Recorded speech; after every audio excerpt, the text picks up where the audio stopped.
Good morning, all you early birds. I see there's 7 people that have logged on already, and I got everything set up. This is going to be a fun garden coach session. I've gotten some really neat samples. Well, more photos. I got some really good photos from problems, and so I'll be able to tell you how to take care of those and how to prevent upcoming other problems. So hang on here. You're going to see me enjoying my hot coffee out of my Yeti. This is the best gift I ever got from somebody. This is 32 ounces of coffee. Now you know why I'm always smiling and always running around the store. So here's to you. I hope you have a good cup of coffee too.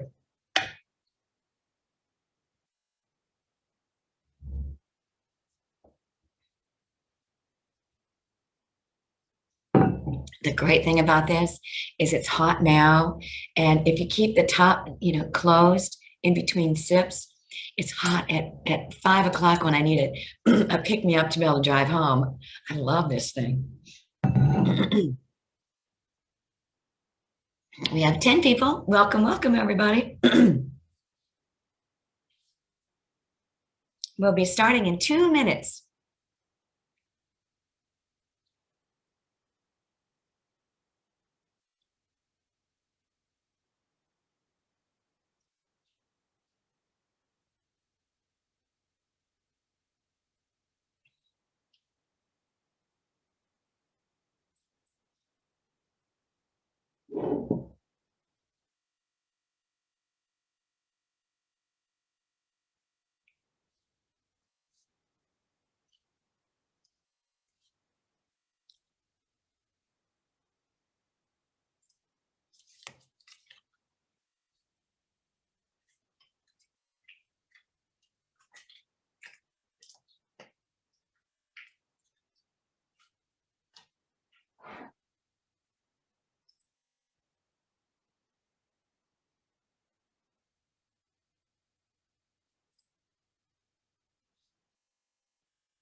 Okay, it's 10 a.m. Welcome aboard, everybody. Let me see.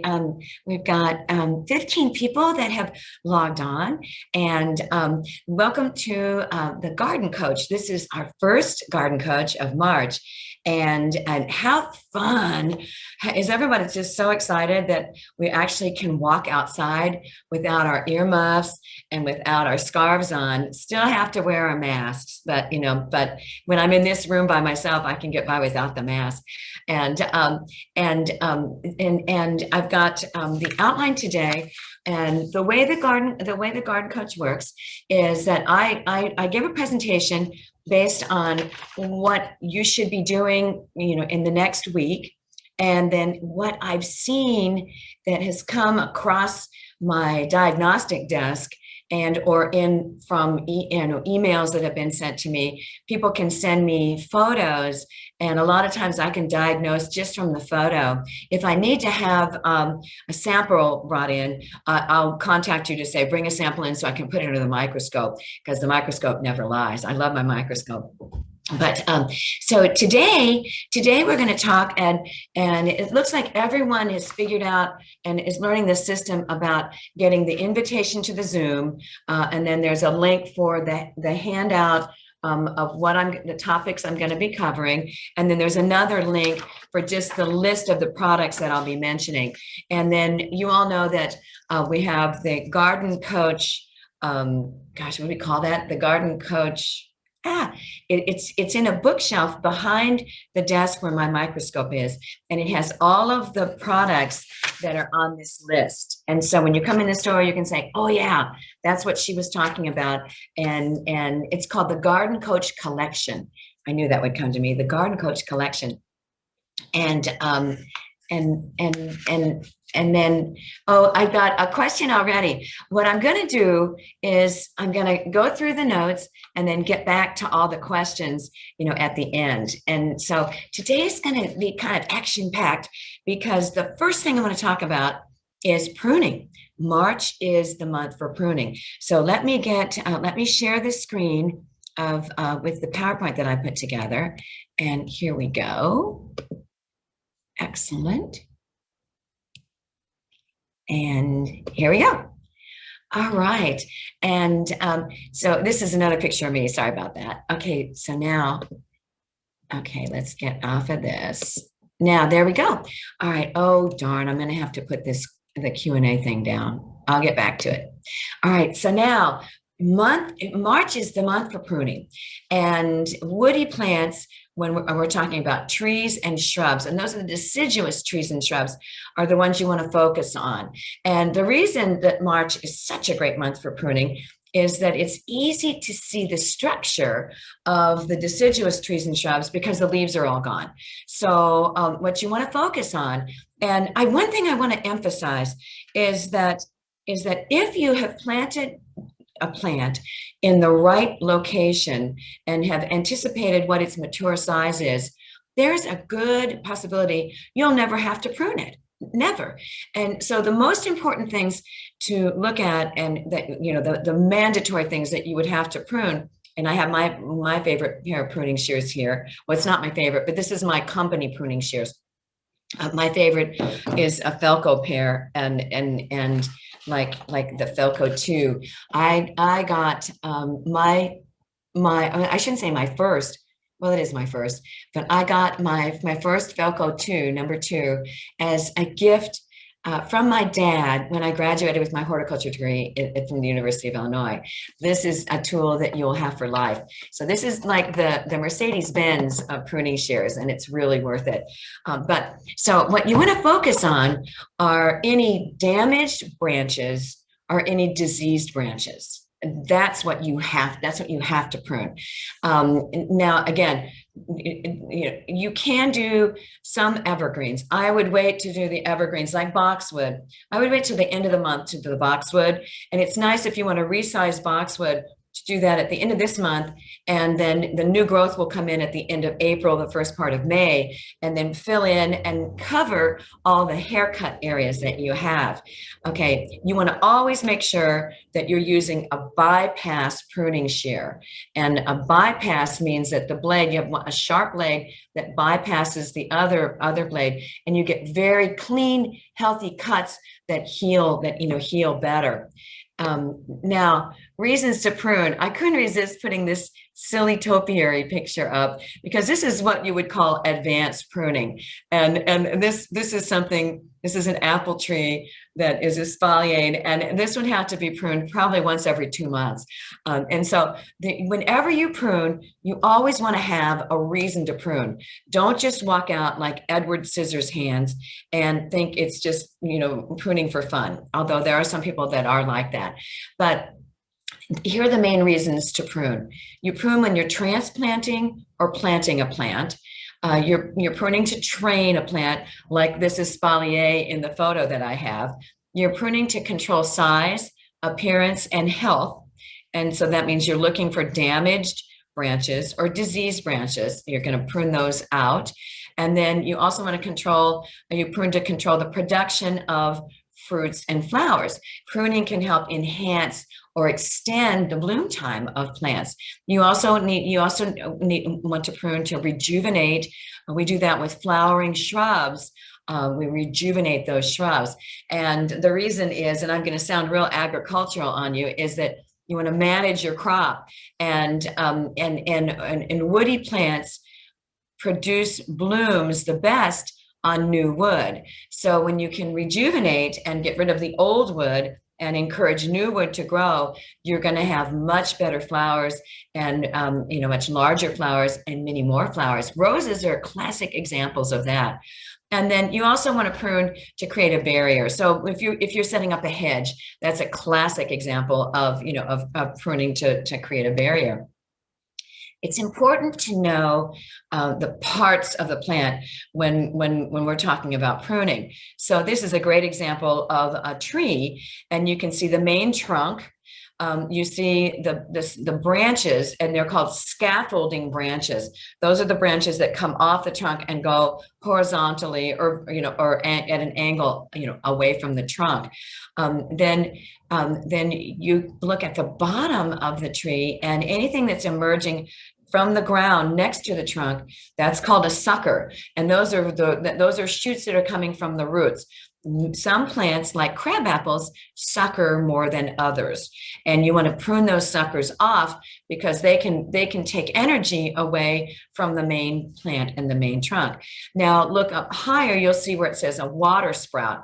Water sprouts are shoots that start on a branch. They tend to grow vertically. They grow straight up, looking for the sunlight. And the problem with leaving water sprouts is if you let them keep growing straight up, they're going to end up crossing a horizontal branch. And if they touch each other and rub each other in the wind, it can damage the bark on both parts of the plant. So you want to get rid of those water sprouts. By doing that, it helps open up the canopy of a tree or a shrub so that the air can move through it, and you don't have increased humidity and hence a problem with fungal problems. Now, in the enlarged photo, the circle, you can see the difference on fruiting trees and shrubs. A spur, the fruiting spur, is a structure that produces flowers and fruit, and that's specialized on fruit producing trees and shrubs. Okay, now, most important thing, you have to have a good pair of handheld pruning shears. My favorite is right in the middle, and that's a Felco. This is for more mature hands. This is a Felco number 12, and the interesting thing around it is it has this rotating handle. So if you're doing a lot of pruning where your hand could get really worn out and tired, this is wonderful, because see how that handle rotates, and you get that wonderful cut pressure, but it's not as tiring on the hand. It takes a little getting used to it. I bought a pair for my dad before I was ever comfortable with them, but after doing a lot of pruning at his house, I realized they are very valuable. But for the most part, it start out with the number 2, and this is the number 2 right here. And then I want to show you something really important. When you buy this, don't throw the packaging away, because when you open this up, you can see all the instructions. They're all the instructions, and it tells you how to take it all apart, put it back together, and it shows all the parts that can be replaced. The other thing that is the most important is, okay, and see the packaging right here. I'm gonna drop this screen down. I'm gonna get out of share. I'm not gonna share for a minute. I'll come back to it, because this is really important for you to see. Okay, here I am. Okay, so this is the packaging of the Felco pruning shears. Okay, it looks like this, all right? And so I slid this off and keep these, because it's really important that you have this information. And so you can see all the diagram of how it goes together, how you can take it apart. And then I do workshops to teach you how to take it all apart, grease it, oil it, put it all back together, and then sharpen it. And then the most important thing that I want to make sure when you take it out of your package. Okay, so here I'm taking but look, see this neat tool that's slid in right here? Okay, you want to make sure you save this tool. All right, and I'm going to put it back in and show you how I handle mine. This is my sharpening. This is my sharpening. This is my favorite sharpening tool, and it has a keychain on it. And then you open it up like this, and this is a diamond sharpening edge. And this is how you sharpen and you hold your edge. I'm jumping ahead of my PowerPoint because I want to show you how important this is. Before I ever start a pruning job, I'm standing there looking at the plant to analyze, where do I want to prune, where do I turn? And then I step back and I want to make sure that I've got my edge. And that's not just a saying, keep your edge, hold your edge. You want to make sure that you have a really sharp edge on your pruning shear.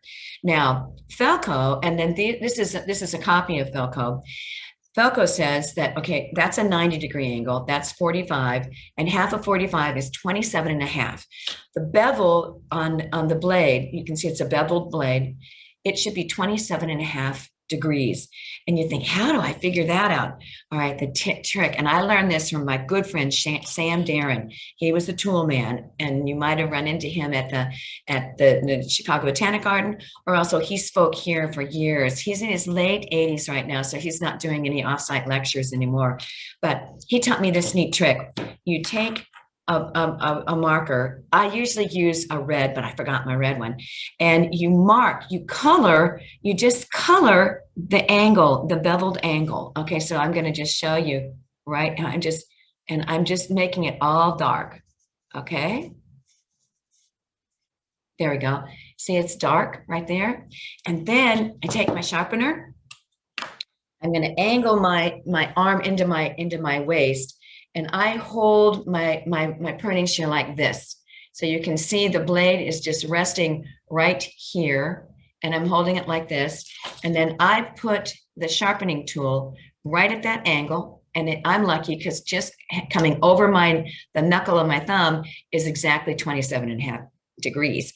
And so, and I'm from the German school of sharpening. So you push the sharpener one direction only. And you're filing those molecules off, and you're getting this nice sharp point.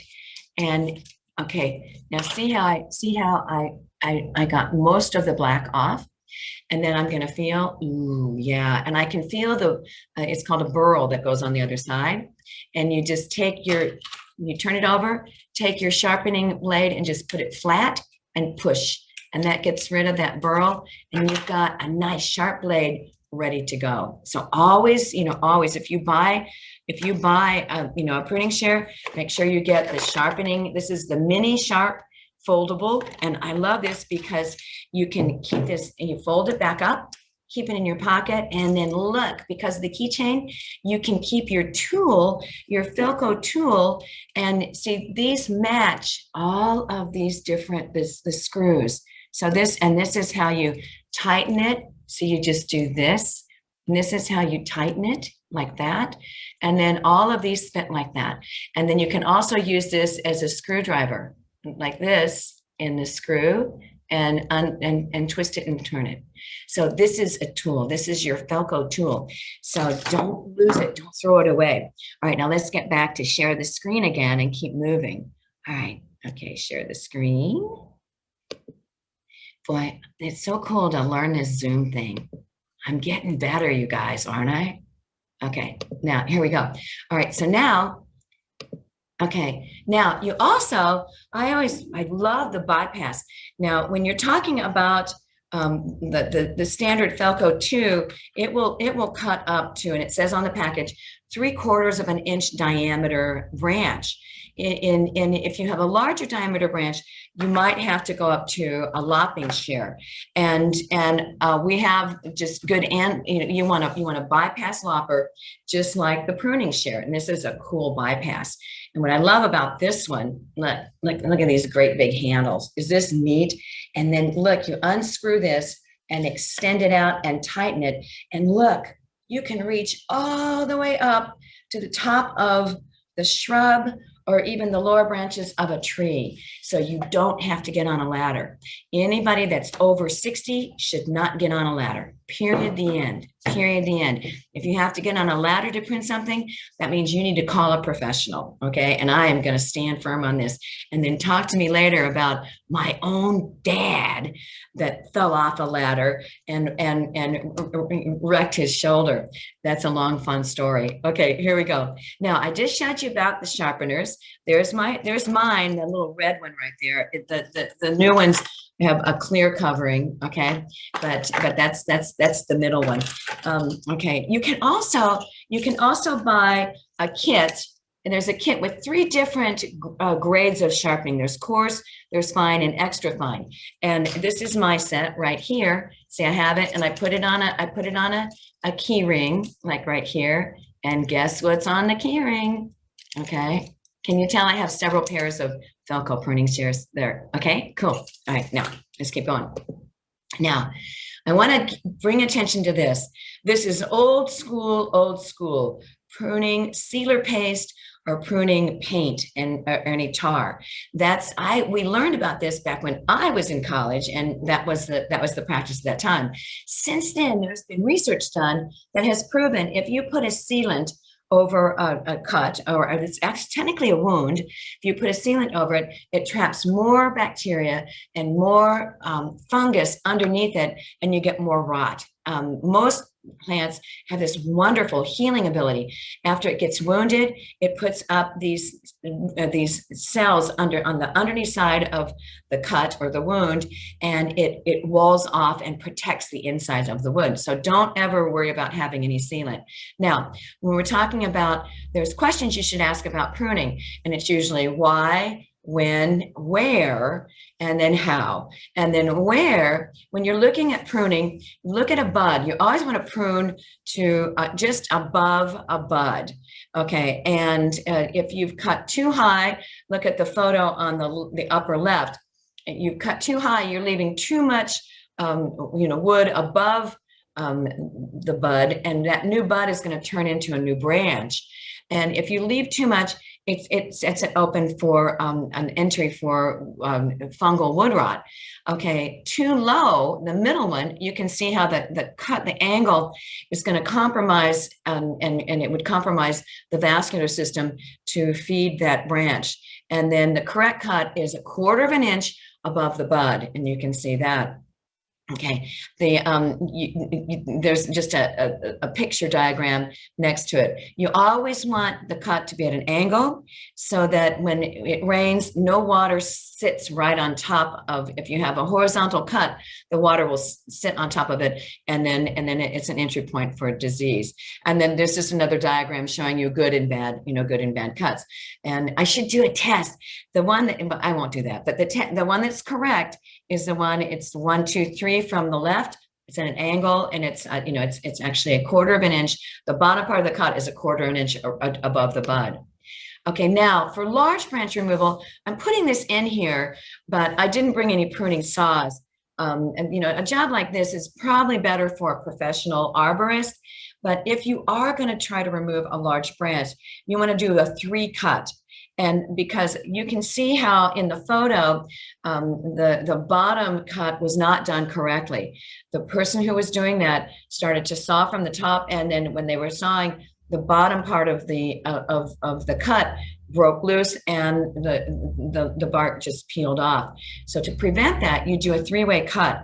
Come out at along the branch about 12 inches, and do the undercut up into 1/3 to 1/2 the diameter of the branch. See the cut number 1, and then your second cut, you come up about an inch further along out on the branch and cut down. You're going to cut all the way through. Oftentimes, if the branch is very long and heavy, as you're cutting, the whole branch will just break off. But because you've done the undercut, it's not going to rip the bark all the way down that branch and all the way down the trunk. Then you come back in afterwards to do your 3rd cut. And I'm going to talk about doing your 3rd cut and not doing, a flush cut like we learned back when I was in college. You want to honor the branch bark collar, and that's this. This is a tree that is really nice. This is one of the maples that really shows the branch bark collar. You can see the swelling, that goes from the trunk out just to where it's attached, where the branch is attached to it. And that tissue underneath that swelling is called the branch bark collar. So you can sort of see where the arrows are and the diagonal line. You can match a diagonal mirror of that right where the branch is attached to that trunk. So you want to match that. And by doing that cut and slicing right along there, you're preserving the branch bark collar. This is Dr. Shigo. Dr. Shigo was a phenomenal arborist researcher, and he shook the world of arboriculture, because he's the one, and his research is the one that proved the branch bark collar and shows what happens if you did a flush cut on this this one side, on the left side, you can see the flush cut was done and there was no branch bark collar. And so it didn't protect that cut area. And you can see the entry points for fungus that got in, and it was wood rot fungus. Now, on the other side of the photo, you can see where the collar was preserved, and then the bark was able to heal over it and preserve that plant. Okay, when you have a proper wound, you can see how the branch bark collar grew in from all directions. So you have a nice circle, and then the bark will grow over that. And over time, you won't even see where that branch was initially. So that's called, and usually when we talk about this and train this, if it's done improperly, if you get too close to the trunk when you're cutting, you remove the top of the branch bark collar and the bottom, and then you get this cat eye. You'll get a cat eye healing. And usually people curse me because when they're sitting at traffic lights and waiting for it to change, they look at the trees and they look up and they can see proper wound scars and improper wound scars. So you'll be cursing me, I think, later, or saying, wow, that's really cool. Okay, so now pruning involves, again, decisions based on what you're going to prune, why you're going to prune it, when you're going to do it, where you're going to do it, and how you're going to do it. And this is what we're talking about. So the why is, I'm going to repeat what I talked about earlier. You want to remove damaged plant parts. You want to remove any errant growth. Errant growth are things like suckers and water sprouts. The why is, if you need to increase the stem and foliar density, then you're pruning the branches in and out of the canopy to help get more branching lower in the profile of the plant. And I'm going to show you some diagrams of that. You are also, if you want to stimulate fruiting, flowering and fruiting, you want to create unusual shapes and forms. That's topiary, or espalier, like that first photo I showed you. You want to stimulate new growth, and you want to protect people and property. So any branches that are growing over the sidewalk or over the driveway, would be, that was to protect the property. Now, there's a rule of three. Whenever you're pruning shrubs, you want to follow the rule of three. And for maintenance pruning, it's every 3 years. You want to prune, especially flowering shrubs, like viburnums, roses, lilacs, and you're going to get more. So every 3 years, you want to prune a third of the height down, and then you want to prune a third of the number of branches away. And so this, you assess it from a distance, remove damaged or diseased branches first, and then remove a third of all the branches. So you look at when there's no leaves, you can count how many branches. So let's just say you count 12 branches. You want to remove a third. So you're going to remove 4 of those, and you want to remove the oldest, thickest branches, because remember, you're promoting new wood because it flowers better on new wood. Okay, so, and then here we go. And then after you've done that, then you prune it down a third, of the height. Okay, so here's a better diagram. You see the big fat, there's 3 big fat, actually 4 big fat stems. So you would come in, and where the arrows are, you would just prune it off right there. And then that would encourage new growth coming from the base, new younger wood that's going to flower better. Okay, now all right, plants that produce flowers on old wood have their flower buds on them, because those flower buds were produced in July, August, and September last summer. And then, so those are the buds that are going to produce the flowers. So any of the plants that flower on old wood, you prune after they finish flowering in the spring. Okay, plants that produce flowers on new wood, like roses and hydrangeas, you can prune those before the new growth starts. So you can prune those right now. Okay, now there's something else. Now, okay, good examples of when they bloom, old wood, are things like magnolias, lilacs, quince, forsythia, redbuds. They're all plants that bloom earlier in the spring or earlier in the summer. New wood, again, roses, potentia, Buddleia, Rose of Sharon, and I should have had hydrangeas on there, but anyway, those are the two difference. Now, the win, and I want to emphasize this: don't think you're breaking the rules if you need to prune a lilac branch that's sticking out over the sidewalk. You're the master of your garden, and you make the decision to sacrifice some flowering on one branch, and you can do that. So don't think these are all etched in stone rules. Okay, so you can either prune at the appropriate time for the flowering of the plant, or you can prune at the easy time, like right now when it's dormant. And as long as you're not pruning every tip of every one of the flowering shrub, early flowering shrub branches, you still are going to have flowers. You can do the work. It's what's more important to you, having flowers in the spring or having a properly shaped shrub that's sized at right to give you what you want. You make that decision, and there's no right or wrong. Okay. Oh, here we go. So what I want to do is I got through that quick. Yay. All right. So I also want to talk about let me go back for a minute. Okay. I also want to talk about head shears. If you do have to cover get a lot, you can use these to shape up the shrub, but then you want to go back in afterwards and prune in and out so that you encourage branching, because you always want to remember, and I'm gonna stop share for this for just a minute because I want you to pay close attention to this. Okay, and I learned this from my good friends, the arborsmiths, and they're phenomenal arborists, and they always emphasize this.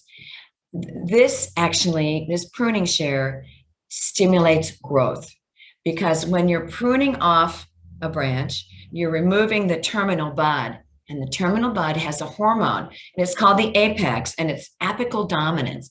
When you remove that hormone, and then that enables all the lateral buds to grow. So always remember that wherever you make a cut, the buds right below it are going to actively grow. So that's why you don't want to just shear and then leave one level of cuts, because all the new growth is going to stimulate from there. So you can shear it, but then come in and every third branch cut down deep. And I love how Gil Smith always says this: cut as deep as you can stand. And that means you reach inside and you're going to cut the branch, and what we call it's right where it joins another branch. And we also call that a crotch, where a branch attaches to this main crotch. That's called a crotch. You come down to the crotch and cut it. Okay. All right. Now let's go back. Here we go. Sharing the screen again. Now for the next topics. Here we go. Perfect. All right. Now the next topic is seeds. Boy, this is the classic date for starting vegetable seeds in particular indoors is March 15th. And the reason that's the classic date is that you want to count back from the frost-free date. And the frost-free date here in Chicago is May 15. And so you count back 8 weeks, March 15th. And that's when you want to start your seeds, so that you give your plants a good chance to start. And it's not a chance to start. You give the plants a good start. So things like tomatoes and peppers that don't like to go out into our gardens until the soil is nice and warm and the air temperatures are nice and warm and the danger of frost is past. You want to start those inside. And one of the most important things about starting the seeds inside is that you want to make sure that the seeds are warm and humid, moist, to get them to germinate. Then once they germinate, you want to get them in as bright a light as possible and a little bit cooler, because you don't want them to have to stretch for the sunlight. We've been getting some really nice sunny days, so that's great. Come in and buy your seeds now. Renee's seeds are wonderful. Hudson Valley seeds are excellent. We have Botanical Interest and Seed Savers Exchange. I love Renee's because she has some wonderful ideas. This is a good sample. If you have a raised bed that's 4 feet by 6 feet, yeah, that would be 6 feet, 1.5, 1.5, 1.5. Yeah, no, it's 8 feet. No, it's 6 feet. Anyway, this is a guide for your early season planting. So you've got peas, carrots, radishes, beets, baby spinach, stir fry mix, mesclun, parsley, and cilantro. You want to get those out early, harvest those, and then you come in with the summer crops. And I'll show you that in an upcoming garden coach. I love her, just all her great ideas and her great plans. Now, moving on from the garden, getting your garden started, is all the calls and all the questions I'm getting about houseplants. And now is the time, if you haven't started, now is the time to give those plants fertilizer. My favorite fertilizer and my favorite company is Dynagrow. And the reason I love Dynagrow, and I've got a photo of the micronutrients. Well, actually, this is the whole analysis on that, the photo on the left. And it's a 795 nitrogen, phosphorus, and potassium, but it has 11 micronutrients. And so it's wonderful as you get this wonderful synergy where the micronutrients support the macronutrients, and it's the best, best for the plant. You want to start doing that now. And what's great about this liquid, it's a liquid. And you use this little cap is a half a teaspoon. So you measure this cap full, half a teaspoon, add it to a gallon of water. And that's what you want to water your plants with once a week. And then that will prevent and these are some of the problems I've been seeing. This is leaf damage from fluctuating watering. And this is a Fiddly Fig. And you can see as those leaves were forming, the plant wasn't watered enough. And this is a great example of this. Someone thought they had insects when they sent this to me. And you can see the side of the leaf that is nice and curved. Buds are always curled around each other like this. So you have the outer layer over here and the inner layer inside. The outer layer, when it's opening up, if it gets a little dry, it'll stick. It doesn't have enough moisture, either from lack of humidity or not enough water. The plant wasn't watered enough. And people are so afraid of overwatering Fiddly Figs that they underwater to a flaw. And so you can see this was underwatered. And so the edges of those leaves, of that leaf, got damaged. Then when it kept enlarging, the part of the plant that was underneath opened up, and that's what. And look at the photo that's right under where my image is. It's to the right. You can see it uncurled and came fine. Now the other thing that happens up in the upper left, you can see those cells got a little stunted, and then when it did get a bunch of water, the healthy cells in the center of the leaf really grew quickly and expanded, so you get that puckering. So those are classic examples of fluctuating watering. So make sure you kind of set a date and water the plant the same day every week, just to give that wonderful consistency.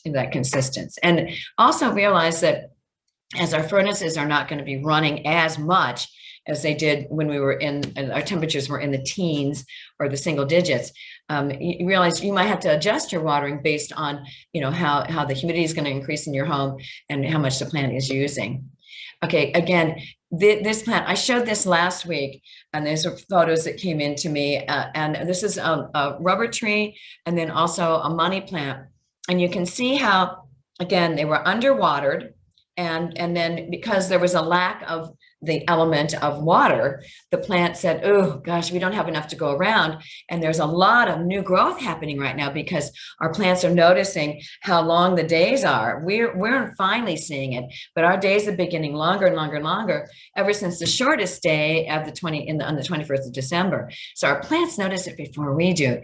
And so you see the new growth at the top. And if they're not getting enough water, then they'll let the old guys go. And the old guys are the ones that are down lower in the plant. They were great when they were at the tips and they were photosynthesizing, but now that they're down lower, they're not getting as much light. They're not doing as much work. So the plant says, I don't have enough to go around. I may make you old guys jump overboard. And I know I've talked about this so often. There's two pipelines that go into the plant parts. There's the xylem, which is the water, and then the phloem, which is the nutrient. Xylem is pretty one way. It's roots out, roots out, roots out. And then phloem goes both ways. So you've got your leaves out here that are photosynthesizing, making sugars, and there it's translating back to the roots. The roots are getting money, essentially. Sugar is their money. They store it in the roots or they give it to the actively growing parts of the plant. And then, and it goes back and forth, and they give the nutrients, the nutrients back to the plant. So when those have been designated to be jettisoned or make him jump overboard, the plant says empty your pockets, and they get all the nitrogen out, all the other elements and nutrients. And then once it's all out, the leaves turn yellow, they turn the water off, they turn this off, and then the abscission layer forms and the leaf drops off. So you might see a lot of these. A lot of times you'll see brown tips on the leaves too, and that's the first sign that the plant's designating that leaf to jump overboard. So, get your watering correct, and then make sure you're watering enough. If you're not watering enough and you're worried about having it sit in a saucer of water, and you never, ever, ever want a plant to sit in a saucer of water, either take it to the sink, water it, let it drain, and then put it back in your display container or pot or decorative container, or get the down under plant stem. And I talked about that last week. I didn't bring it this week, but put that under the plant, and it has an 1.5 inch elevation. When you water, the water can flow through, but the bottom of the pot never sits in water. Even in 1/4 inch of water, you get 2 inches of waterlogged soil back in the bottom of the pot, and that will kill the roots that are down there. Okay, and then this shows what happens when you have waterlogged soil. It is the perfect environment for the water molds. And the water molds are things like Pythium and Phytophthora. And Pythium and Phytophthora are what cause the root rot. And you can see the healthy root system to the left, and you can see the brown and also the black parts on this damaged root system, and that's Pythium and Phytophthora. And the plants oftentimes don't recover from that. Okay. Now, because we've been keeping our plants so moist with the furnaces running nonstop, and it's moist down further in the depths of the container, not just at the surface. That encourages the eggs, the dormant eggs of the fungus gnats. And you can see the larva, the eggs hatch, and they turn into the larva. This is an electron microscopic photo down at the bottom picture. I've been doing this for 30 years at Chalet. I have never seen one of these under the microscope. They're that microscopic. And they feed on fungus that grows naturally on the organic matter in the potting mixes of our plants. And then you can see the eggs, the adult is alive for 8 to 10 days. And in that time is when it lays its eggs.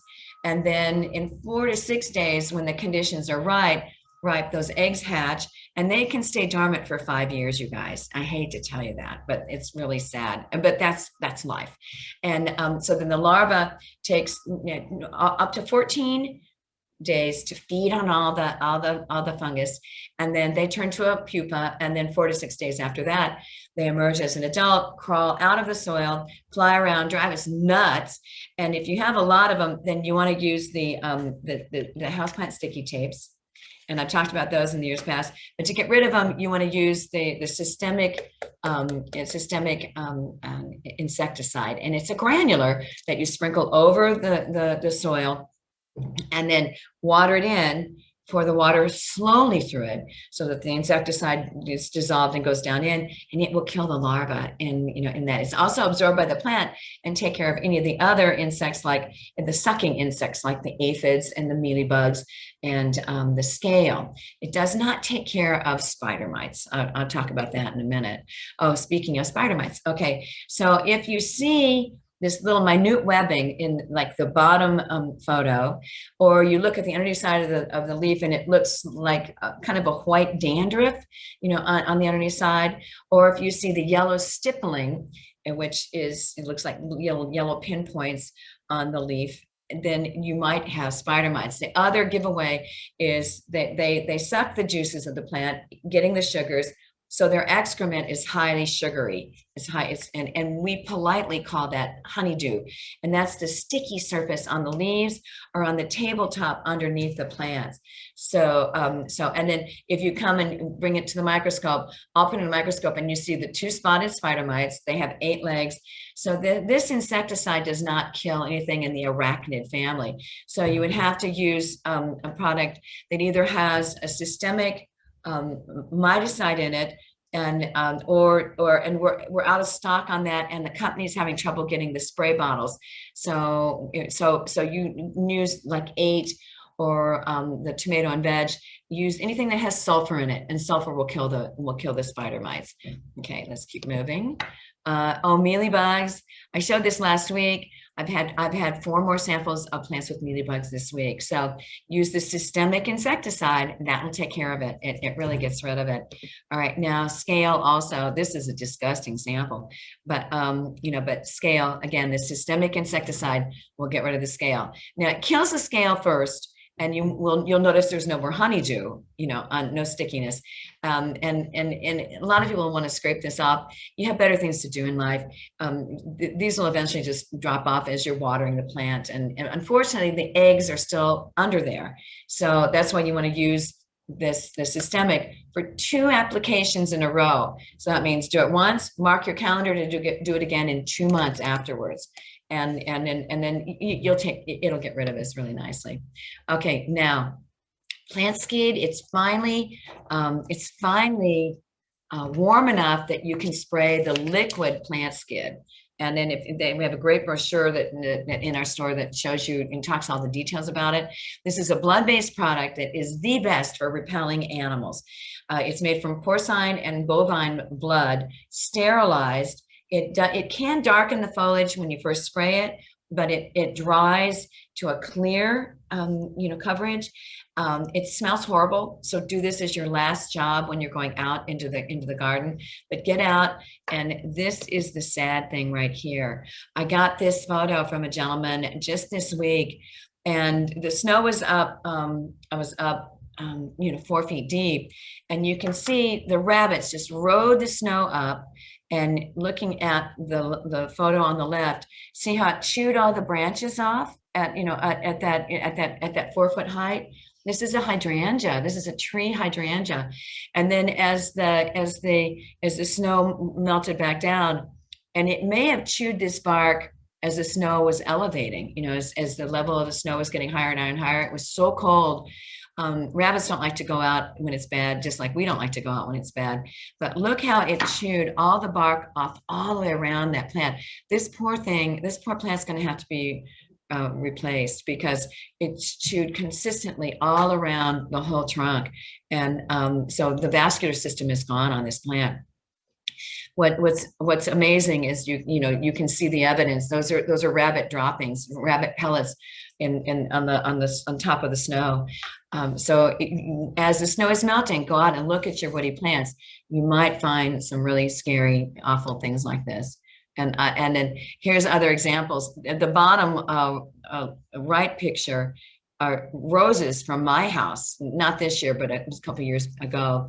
And then the upper right-hand photo was a serviceberry where they chewed all the bark off. And then look what they do to Arborvitae. Ugh, public enemy number 1. I hate rabbits. I hate rabbits.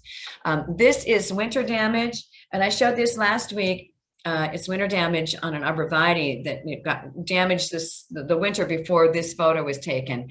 And you can see it was exposed to the, not only the heat in the summertime, which stressed it, but then when the cold winds hit it. And so you can still spray, and I was listening to Tom Skilling last night talking about we can still get some good snows, more snows. I won't call them good snows, but we can also have cold temperatures. So get out and spray with Wilt-Proof one more time to prevent the tissues of the plants, especially the evergreens, from getting desiccated or dried out. Okay, there's the Wilt-Proof. and then come in and see all the new houseplants at Chalet. We just keep getting wonderful deliveries. Starting tomorrow, we're doing a special where if you buy 4 plants, you get a 5th one free. So kind of cool if you haven't had a chance to take advantage of our earlier sales. This is a great one to catch up with. And so again, starting tomorrow, it's, you buy 4 houseplants, you get the 5th one free, and it's the least expensive one for free. But we've got just gorgeous, gorgeous, gorgeous ones.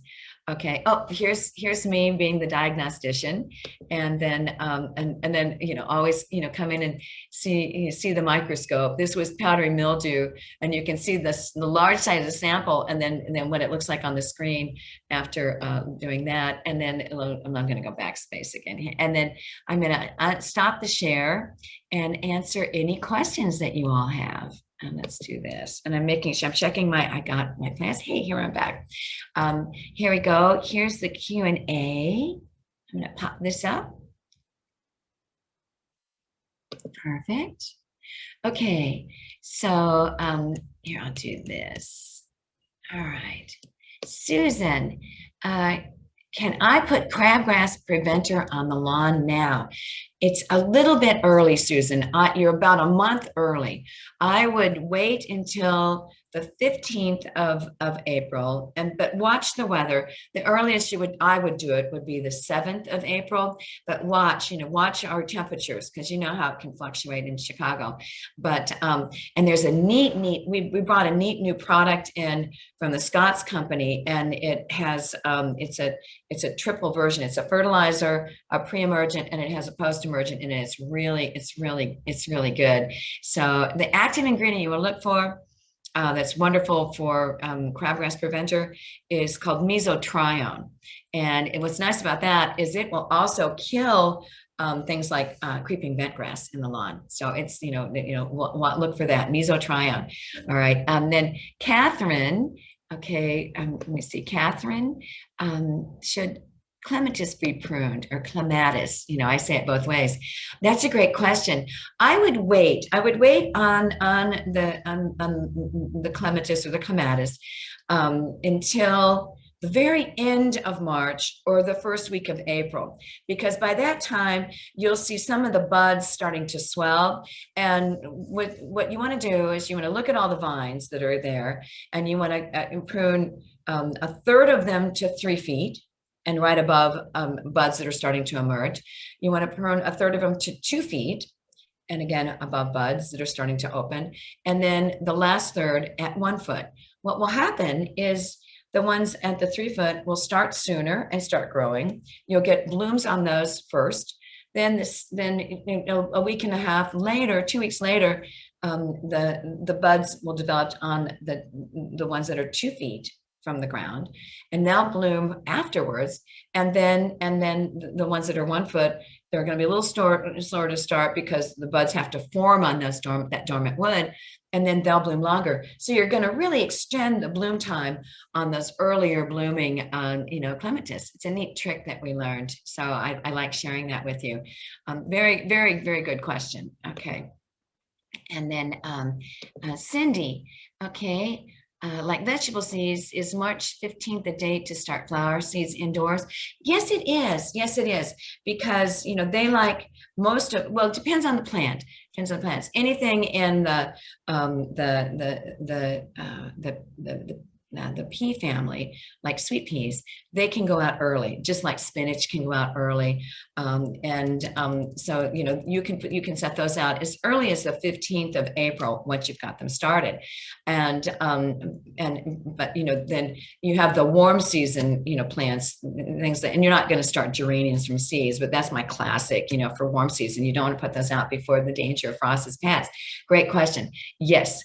And I just should talk net and say yes. Okay. The next one is Tricia. If you have leaves that are partially yellow, this is, I'm assuming on a houseplant, should you remove them or wait until they fall off? Okay, that's a great question.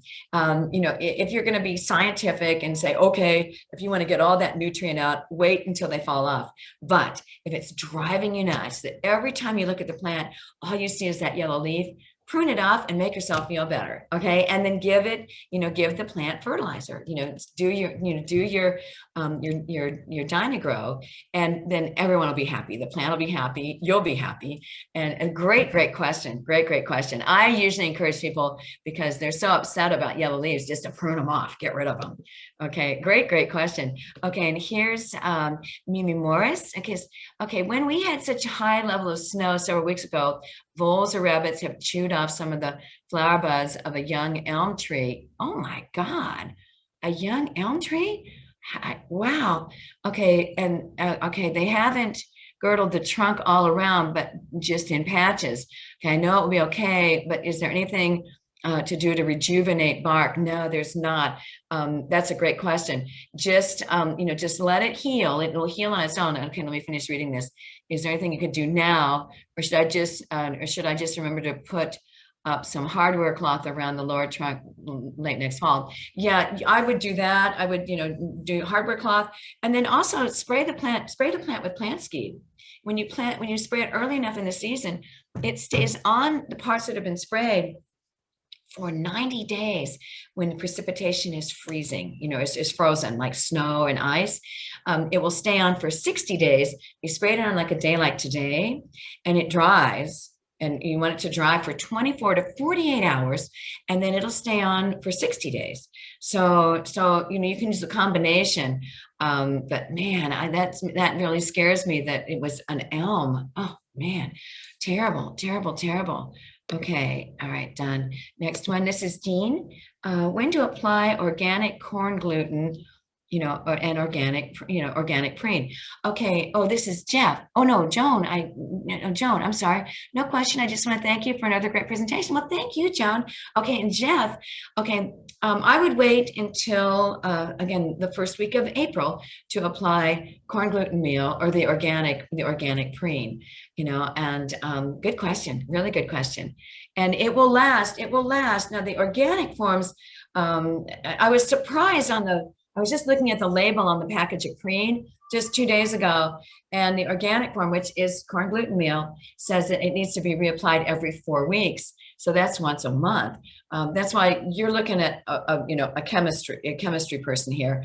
I like the preen synthetic version because it lasts for actually 3 months, 12 weeks. So I like to get my money's worth, but if you want to stay organic, that's okay too. That's your prerogative, and then but just understand you have to apply it more frequently. Okay, and thank you, Jeff. All right, now here's Anonymous. I like Anonymous. Okay, well, Arborvitae that split open during the snow come back. It depends on how badly they split. If the trunk, if the branch is actually cracked, no. You can get out there now that it's warmer and just gently, and it's not, there's no frozen temperatures anymore. You don't want to do this to wood that's frozen. Oh, that reminds me. One of the things of advice that in my research I always learned is that you're better off not pruning frozen wood either, because you can cause extra damage when you're moving the branches around. But it's not frozen like it is. It's not frozen now. You can gently raise those branches back up. Get some stakes. And then, that go into the ground, and then you can use the stretchy tape, the stretchy support tape, and tie it to help hold it in place until the soft wood, which is going to go into soft wood as soon as the active growth starts. And then once it hardens off, and then it hardens back up, and it gets straight up again. Good question. Okay, now Pamela, I have a very old, large jade plant that is very healthy. Ooh, yay. But the healthy branches are drooping over. What should I do? Replant into a bigger pot or prune them? Okay, first of all, prune them. You want to prune them back. And if you can hold off, in just a little bit longer, I would wait till the end of March to prune them back. Although, you probably haven't, and the reason the branches are drooping is it's not in bright enough sunlight. So if you can move it into a sunnier window and then prune it back, or what I do to my own is that I prune it back, and when the danger of frost has passed, I move it outside. So because the danger of frost passing is not till May 15th, hold off to do the pruning until just before you're going to put out in bright sunlight. because if you prune it now and it's still inside like a sunny window, but that's not nearly as the intensity of light that you need, you could get some weak-wooded growth just all over again. So wait until you get it in really bright, sunny light. Good question. And then after you do that, and you see that you see that new growth, that's when you want to repot. Okay, good question. Really good question. Okay, then this is from Tanya Haskett. When do you prune old wood hydrangeas?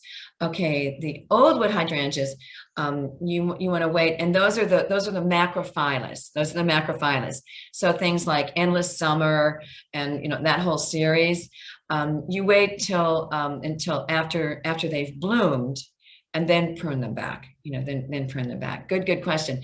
The ones that flower on new wood, like the paniculatas, and those are my favorite. You can prune those, now, and you shouldn't have to, but if you have to, and you want to control the size, prune those now, and then the new growth starts, and it flowers on that new wood. So good questions. Good questions. Okay, I'm showing that I've answered these. Don't you love these? Okay, here's another one, anonymous. What's the best way to figure out how much sun your garden or yard gets as you try to figure out what plants will do best? Okay, well, I like to, I'll draw like a map of the garden. And when I'm home all day, one day, I check every hour in the hour, and I go out and look at the spot where I'm thinking about planting. If there's sun shining on it, it gets an O. If there's no sun, it gets an X. And then I count how many hours, how many O's that there are. And, if there's 5 to 6 hours of sun, then that would be great for a sunny plant. Now, you just can't do that if you're like me, you work, almost all day, every day. There is a cool tool here in the shop called the Sun Calc, SUNCALC, Sun Calc. And it's this cool meter that you stick in the ground where you want to monitor whether the sun shines on it, and you go check it at the end of the day, and it tells you if it was full sun, part sun, or shade. Is that the coolest thing? And you just check every area you're thinking about planting. Cool tools. Okay, and I'm sorry, since I wasn't anticipating that, it's not on the product list, and I don't have the price in front of me, but you can email me and I can give you the answer. Okay, here's Susan again. What can I put on the lawn to try to stop whoever's digging in my lawn? Oh, the plant skeed. Use plant skeed. That works great. Now, if it's a carnivore, this could encourage a carnivore, like a coyote or something like that. So, if you've got that pressure, I like that pressure from wildlife. If you have that pressure, then get the product called Repelzol, and it's from Bonide. And it works really well to repel animals that are digging. There's also a neat new product that they have called, it's a horrible name, it's called Rat Magic. I hate the name, but it will repel any type of rodent and anything that's doing digging, because it has castor oil in it. And it has, oh my God, I'm just forgetting the rest of the active ingredients, but it's really good, and it will repel rats, and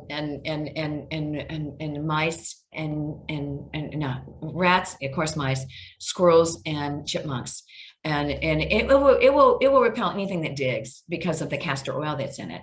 So that's a great question, Susan. And then here's Sandy Campbell.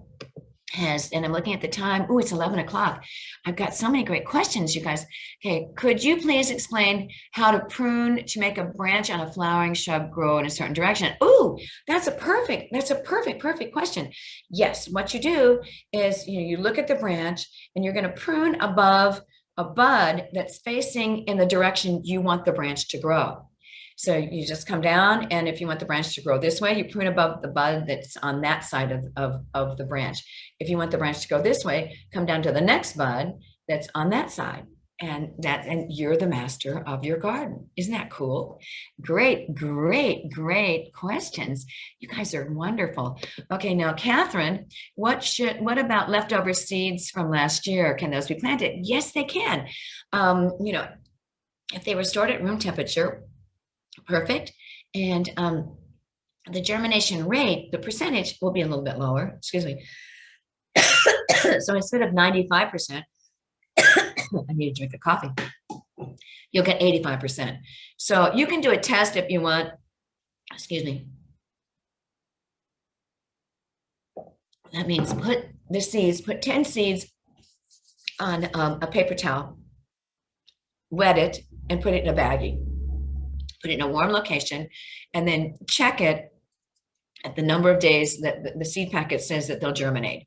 And that's on every seed packet.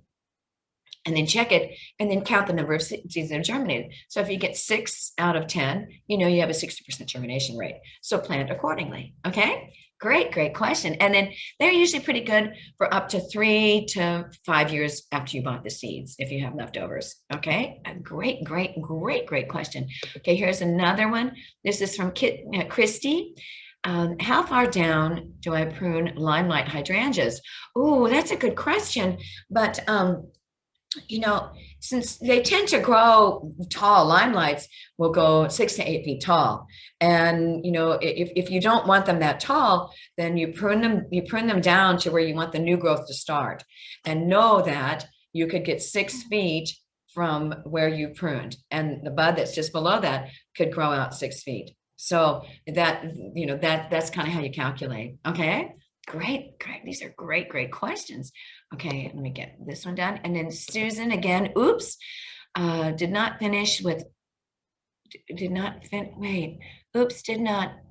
Will plant skid work?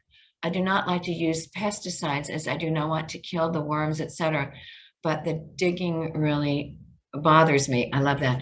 Okay, well, both that I talked about was either plant skid or repels all are earth-friendly natural products. They're not going to kill anything, so they're just going to repel. They're earth-friendly. So did that happen? Did it help, Susan? Okay, here we go. Oh, you just want to increase you just want to add to your question. Got it. Okay, good. Okay, and then here's another one from Sandy, and I've got 3 people. Oh no, I still have 24 people. Oh, I love you guys. You're staying with me. Okay, Sandy Campbell, can you use the houseplant fertilizer you mentioned to fertilize a bamboo plant? Oh, absolutely. But be careful, man. When you fertilize bamboo, it could take over. Are you talking about a lucky bamboo? I think you're talking about a lucky bamboo, which is really a Dracaena, and it's in water. And that's a cool question, because when you look on the back, it has hydroponic recommendation. So use that recommendation for a lucky bamboo that's in water. And so that is, you want to use 2 to 3 teaspoons, you know, per gallon of water. Okay, and then you just pour that, you know, use that as your refill on the water that the lucky bamboo is growing in. Okay, all right, okay, cool. All right, and here we go. Another one from Tanya. Are flower pillows successful? I think I know what you're talking about. And they also call them flower bombs. You know, what I don't like is that you're throwing it out and you're going to get a lot of seed and a lot of plants all in one spot. And so they compete with each other. So I know the fun kind of history behind them, and, you know, the Native American source of them and things like that. But I'm more trained horticulture, so I like to use the technique that we advise for things like the Prairie Future seeds, which are the native perennials, and they need to be vernalized. That means they have to have a cold treatment to break down the hormone before they can actually germinate. And we're getting warm enough now where it's probably not going to work if you put them outside. So you put them in a baggie of moist sand, or I mix it with moist sand and mix all the seeds with moist sand, put it in a baggie, put it in the refrigerator for 8 to 10 weeks. And then you can take that moist sand and scatter it, you know, the area where you want to plant the seeds. It helps distribute the seeds to get a wider location. You're not just throwing, you know, a pillow or a bomb and having it all go in one spot. So that was a fun question. Thank you. All right, this is Marianne Wolf. Thank you for another wonderful and interesting presentation, you sweetheart. Thank you. Your presentations are always so good. Wow, that is so kind. I really appreciate that. And then here's another Jennifer. I have a Rosa Sharon that blooms late in the summer. Should I trim it now or wait until after it blooms? No, Rosa Sharon is one of those flowers or those woody plants and shrubs or trees that blooms on new wood. So prune that now. Get out there when it's nice and warm and prune it, and then the new growth will start from just below where you did your pruning, and then you'll get the new flowers from that. So that's not one you wait until after it finishes blooming, because it blooms late in the summer. And then the one thing you might want to do with Rosa Sharon is deadhead it after it finishes flowering, because it tends to scatter seeds everywhere. So okay, it's 7 after 11. I still have 21 people that have stayed on. I don't see any. Oh, I see one chat. Let me see. I did all the Q&A. You guys are getting really good about putting them on the Q&A column. Thank you. That makes it so much easier. But let me see the one chat. I'll pop this one up. And here's the chat. Oh, Dee Johnson, you said thank you. Thank you so much. You all are just the best. Thank you. Thanks for tuning in, and thanks for supporting our virtual learning center. It's amazing it's working, isn't it? Here's till we get to see you again in person. All right. Love you all. Thank you so much. Bye now. Oh, wait. Oh, I'm just getting wonderful thank yous. Thank you on the Q&As. Thank you so much. Bye now.